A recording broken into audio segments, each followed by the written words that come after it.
What's going on, Junkie Nation? Gorgeous George and Goes are back with another superstar from the sport of mixed martial arts. Today we get to talk to SoCal legend AJ McKee, a former Bellator featherweight champ, now competing in the lightweight division, and he's got a scrap coming up as Bellator MMA heads to the Saitama Super Arena in Tokyo, Japan on New Year's Eve. They are battling Rizin FF. AJ's opponent is Roberto de Souza. What's going on, AJ? How you doing, man? Man, another day in paradise, just finished training up, doing my rounds, and it's a good day, man. I can't complain. So I know this is Bellator versus Rizin, and they said you bring your best, we bring our best, but you're fighting the champ. You could take his strap, right? No, it's not on the line. I wish it was on the line. For me, it's all about the belts, especially us being the main event. I was looking forward to maybe putting that belt on the line, putting my belt on the line. Maybe I'll slide in his DM and tell him, like, hey, I'm going to bring my belt. You bring your belt. Winner takes all. See, I like that. I'm trying to process. You guys know me. it. I'm a risk taker, man. I'm going to put it all on the table every time.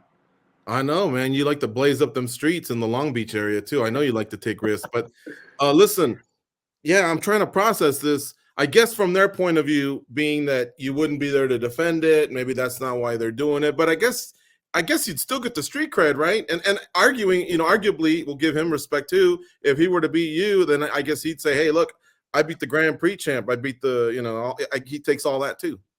Yeah, I mean, there's a lot on the line. So, it's the best of the best versus the best of the best. And I'm looking forward to just going out there and showing everybody why I'm the best.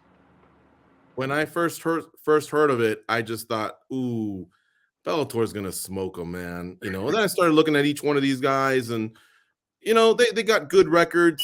They look like they're better than I thought. How about you? What's the level of respect heading that way? Are these pretty legitimate fighters, or what's going on here? Definitely. A fight's a fight. At the end of the day, I feel like styles make fights, and taking nothing against these guys. We're going over there fighting them in their home turf, in their ring, under their rules. So for us, we're the risk takers, man. But for me, there's no problem. More risk, more reward for myself, And since I was a kid, I've always dreamed of doing a pride style type fight. And that's what I'm ready for, man. Go unleash some soccer kicks and knees to the face. Yeah, there's got to be something more here, in my opinion. Can Coker board the plane with a briefcase and a millie or something like that? There should be like some bricks exchanged. You know what I'm saying? I know it could wind up 2-2, but maybe the winners can take home some bricks, like you mentioned, pride style. Let's not shy away from that. That's how they used to bring the money home. Look, but I bring a kilo, they bring a kilo. Let's see what it is. I want that gold, baby. This guy's got a couple title defenses and everything, and if you beat him but can't take home a belt, you should be able to take home a bag or something like that. As far as do you know it's just your win and show, or have you heard about a bonus or anything behind the scenes? I haven't heard of anything. Obviously I'll be more than appreciative if there is some type of bonus, especially being the main event. I was looking forward to maybe fighting 5-5s, and we're the main event. Let's put on a great show and show them why we're the champs. But 3-5s is what the contract says, so that's what we're gearing up for. Are you the A side here for Bellator? You are the main event, and you and Patricio, to be fair, he is the champ, but you are 1-1. You're the Grand Prix champ. How did they wind up at you as the A side? Did it have to just? I mean, is that what the request that came from them? They wanted you, to have you headline or Coker, or what do you think about all that? I don't know. I feel, me personally, I give shit about Patricio. You know what I mean? That dude, he don't want the trilogy. He's ducking and dodging. So for me, especially after fighting in Long Beach, and he was the main event over me in my city, so it was a little touchy subject for me.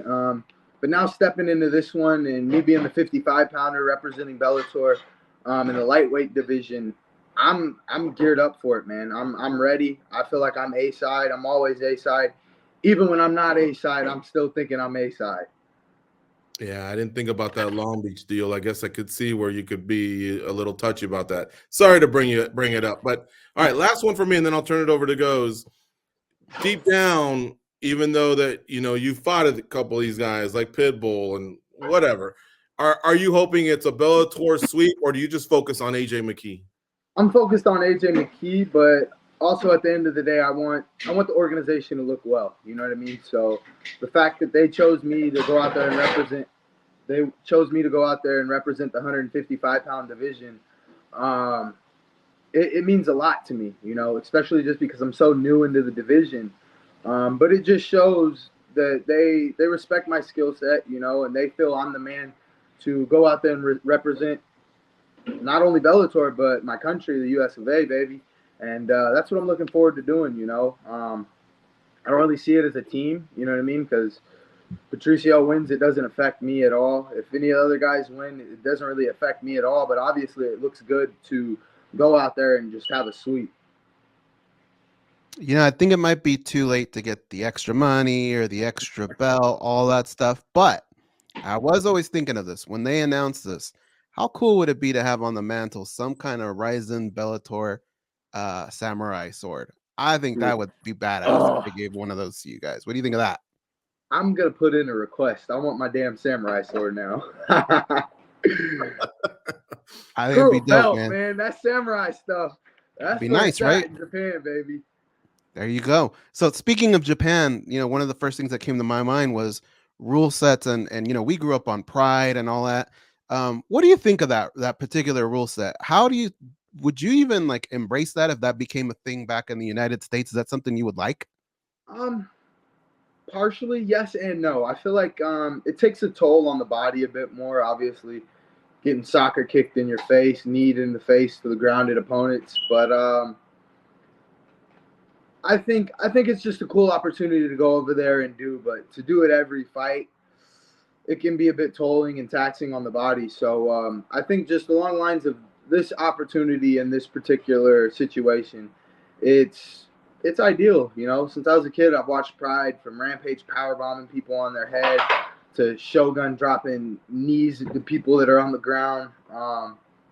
Something I've always been intrigued with, and I've always wanted and dreamed of. So having this opportunity to rise and being able to go out there and showcase a different side of the Mercenaries arsenal is it's an opportunity of a lifetime for me, man. I didn't care about the money or any of that. It's just the opportunity to be out there in Japan and showcase my skill set for people that I feel appreciate the support, the sport on a different level. It's not like here in America when people fight.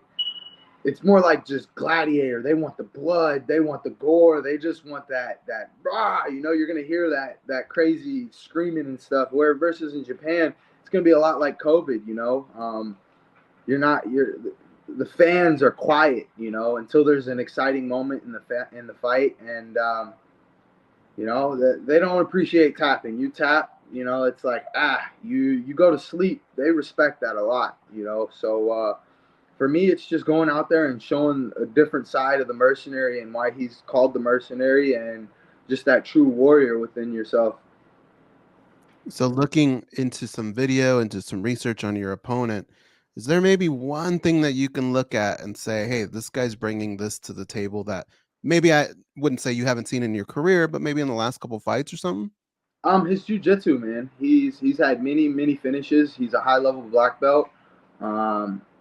I train with many black belts. I've been working with Jeremiah Hall, and he's out of 10th Planet. He's got sick jiu-jitsu. He's won many tournaments, and I'm just looking forward to just going in there and showcasing a different side of myself that I've always dreamed of since I was a kid. Soccer kicking somebody in the face is just something about it that it's a different arsenal. It's a bit more barbaric, and it's a different side of MMA that people really don't get to see. So this takes me back to those backyard brawls when I was a kid. Like every street fight ends with a soccer kick in the face.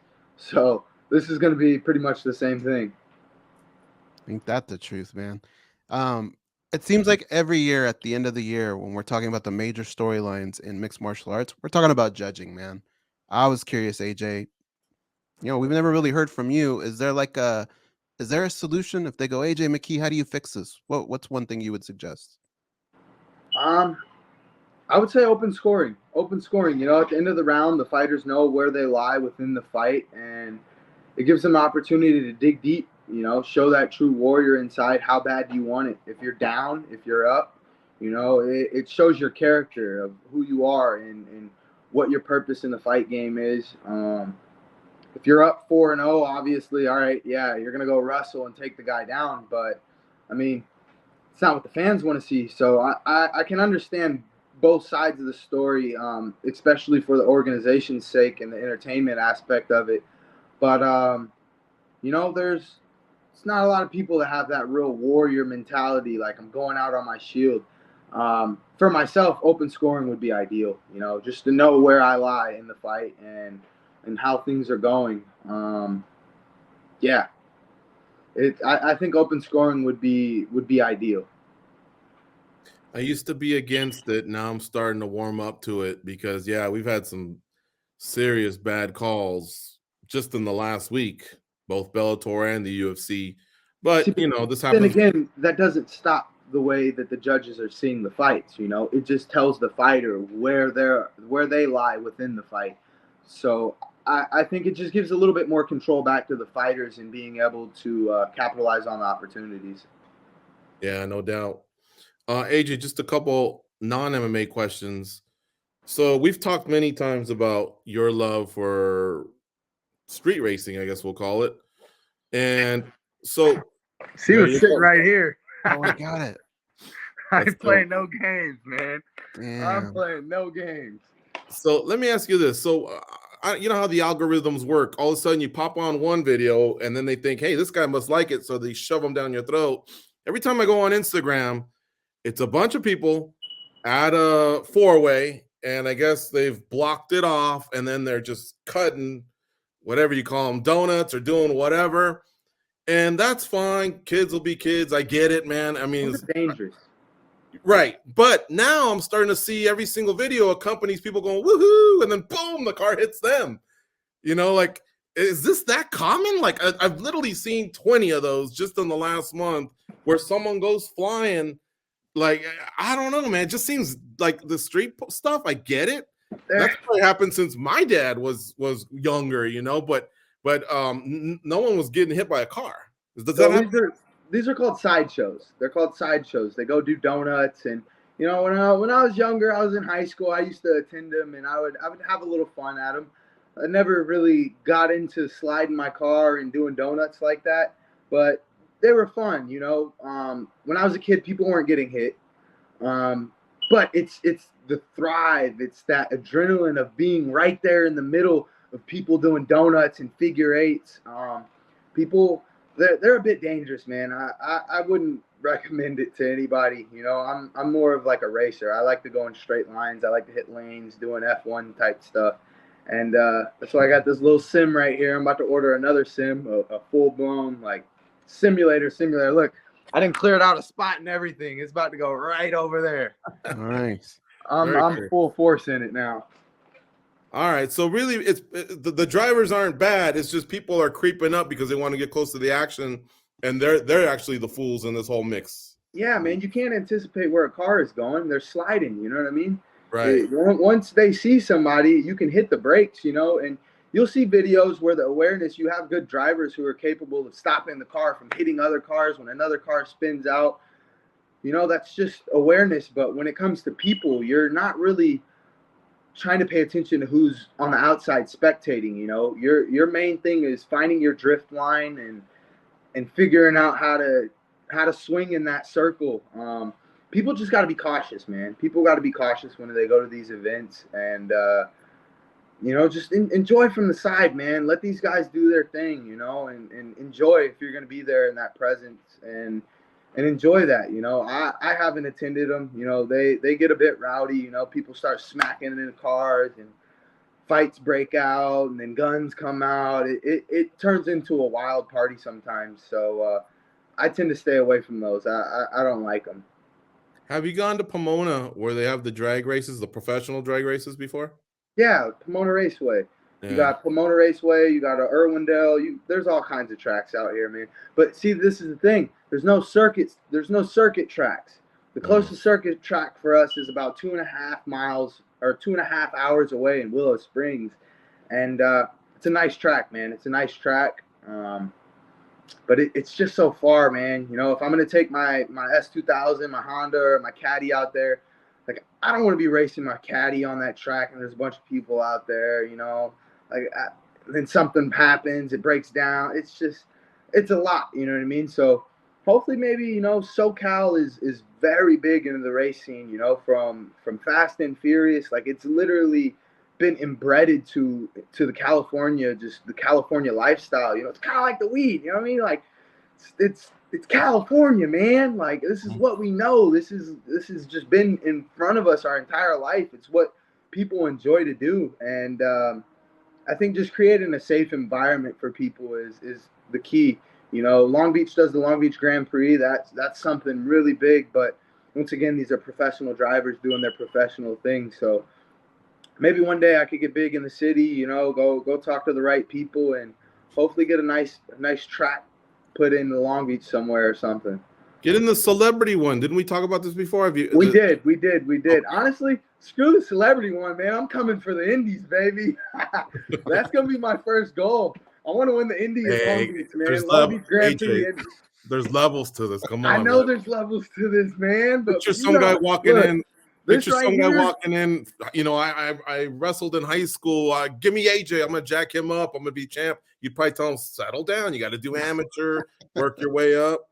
Hey, practice makes perfect, and I'm willing to put in the work. You know, I know I got a late start compared to all these other guys, but when you're passionate about something and you dream of something, I think sky is the limit. You know, you get the right people behind you, the right team, and sky's the limit, man. Hopefully I'll be up there with Lewis Hamilton coming for him. Sir Lewis Hamilton. Did you see he got knighted? Sir, yes. He's now Sir Lewis Hamilton.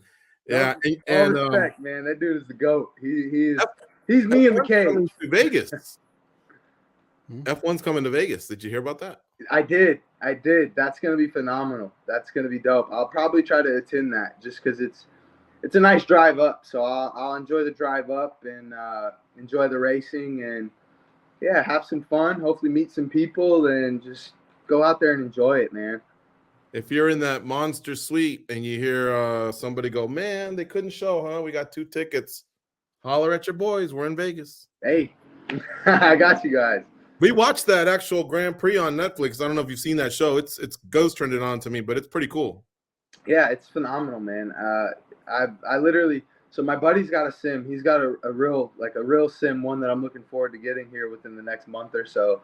And after practice, you know, if I wasn't doing these interviews right now, I'd go over to his house and I'd hop in the sim and just get a couple laps in. You know, that's what it's about, finding your race line, finding the apexes, learning how to just really drive. And yeah, man, practice makes perfect. So I just got to keep practicing day in, day out until I get to that point. Hey, let's have a little fun here. So today I saw an interview with Jamal Hill that we did years ago where he said, one day I'm going to do this. I'm going to be fighting for a title. And sure enough, they put it side by side with what's happening today. Back in the day, we used to interview Conor McGregor when he was at Cage Warriors. And one day he goes, I'm going to win the second title here at Cage Warriors. I'm going to go to the UFC. I'm going to win 2 belts over there. And we're going to have a drink at the Mandalay Bay and laugh about it. He did it. So why don't you do in 5 years, where will you be in racing? And then we'll go back and maybe we can match it up. 5 years from now, I'm going to be in the Indies and I'm going to be in the Long Beach Grand Prix, baby. And we're going to get it in. There you go. All right. Hopefully I win it. I got to win it. At least once, man. I got to win it in my city. At least once.